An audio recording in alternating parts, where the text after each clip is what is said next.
আসসালামু আলাইকুম বন্ধুরা, আশা করি সকলেই ভালো আছে। বিশ্ব রাজনীতির সমীকরণ এখন এমন এক পর্যায়ে দাঁড়িয়েছে যেখানে নিরপেক্ষ থাকার কোনো সুযোগ নেই। হয় আপনি এক পক্ষে থাকবেন, নয় অন্য পক্ষে। ঠিক যেমনটা 2003 সালে ইরাক আক্রমণের আগে মার্কিন প্রেসিডেন্ট জর্জ ডব্লিউ বুশ বলেছিলেন, হয় আপনি সাদা নয় কালো, দোসর বলতে কিছুই নেই। আজকের এই বিশেষ বিশ্লেষণে আমরা দেখব কেন যুক্তরাষ্ট্র ইরানের বিরুদ্ধে সরাসরি পদাতিক যুদ্ধ বা গ্রাউন্ড ইনভেস্ট এ যেতে ভয় পাচ্ছে। 2003 সালে ইরাক দখল করতে আমেরিকার 1.5 লক্ষ সৈন্য লেগেছিল, কিন্তু ইরান কি ইরাকের মতো সহজলক্ষ্য?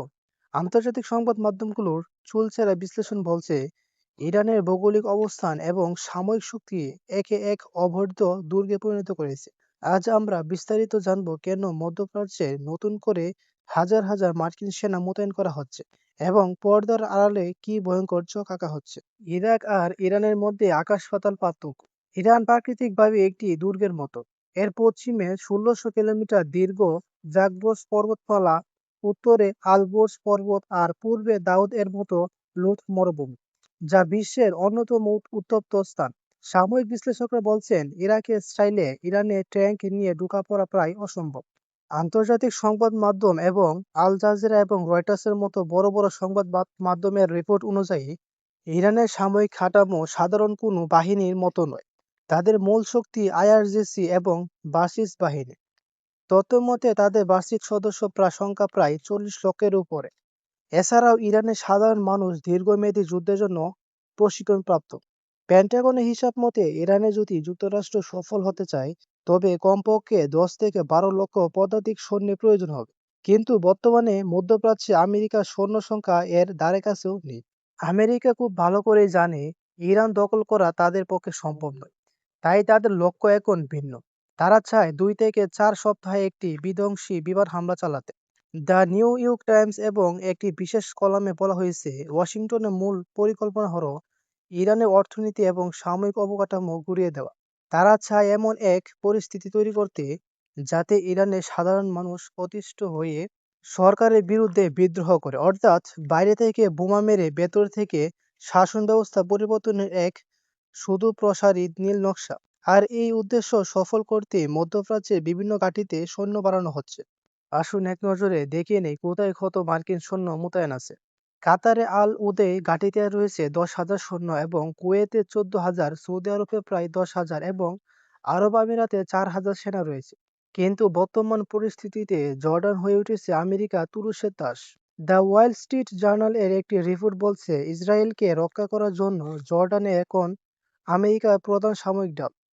খবর পাওয়া যাচ্ছে যে মার্কিন রণতরী ইউএসএস ফোর্ড এবং আব্রাহাম লিঙ্কন থেকে হাজার হাজার অতিরিক্ত সৈন্য জর্ডান, ওমান এবং সংযুক্ত আরব আমিরাতের ঘাঁটিতে পাঠানো হচ্ছে।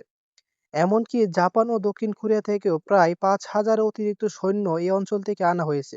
এর অর্থ পরিষ্কার, আমেরিকা একটি বড় মাপের সংঘাতের জন্য প্রস্তুতি সম্পন্ন করছে। এখন প্রশ্ন হচ্ছে আমেরিকা কেন সরাসরি যুদ্ধে নামছে না? কারণ তারা জানে হামলা শুরু হলে ইরান তার প্রক্সি বাহিনী এবং আইআরজিসি দিয়ে পারস্য উপসাগরের মার্কিন ঘাঁটিগুলোতে সরাসরি হামলা চালাবে। বিশেষ করে হরমুজ প্রণালী বন্ধ করে দেওয়া বা মার্কিন ঘাঁটি দখল করে নেওয়ার ক্ষমতা ইরানের রয়েছে।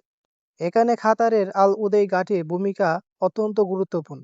যদিও কাতার ইরানে খুব কাছে, তবুও আমেরিকা এখানে ঝুঁকি নিচ্ছে।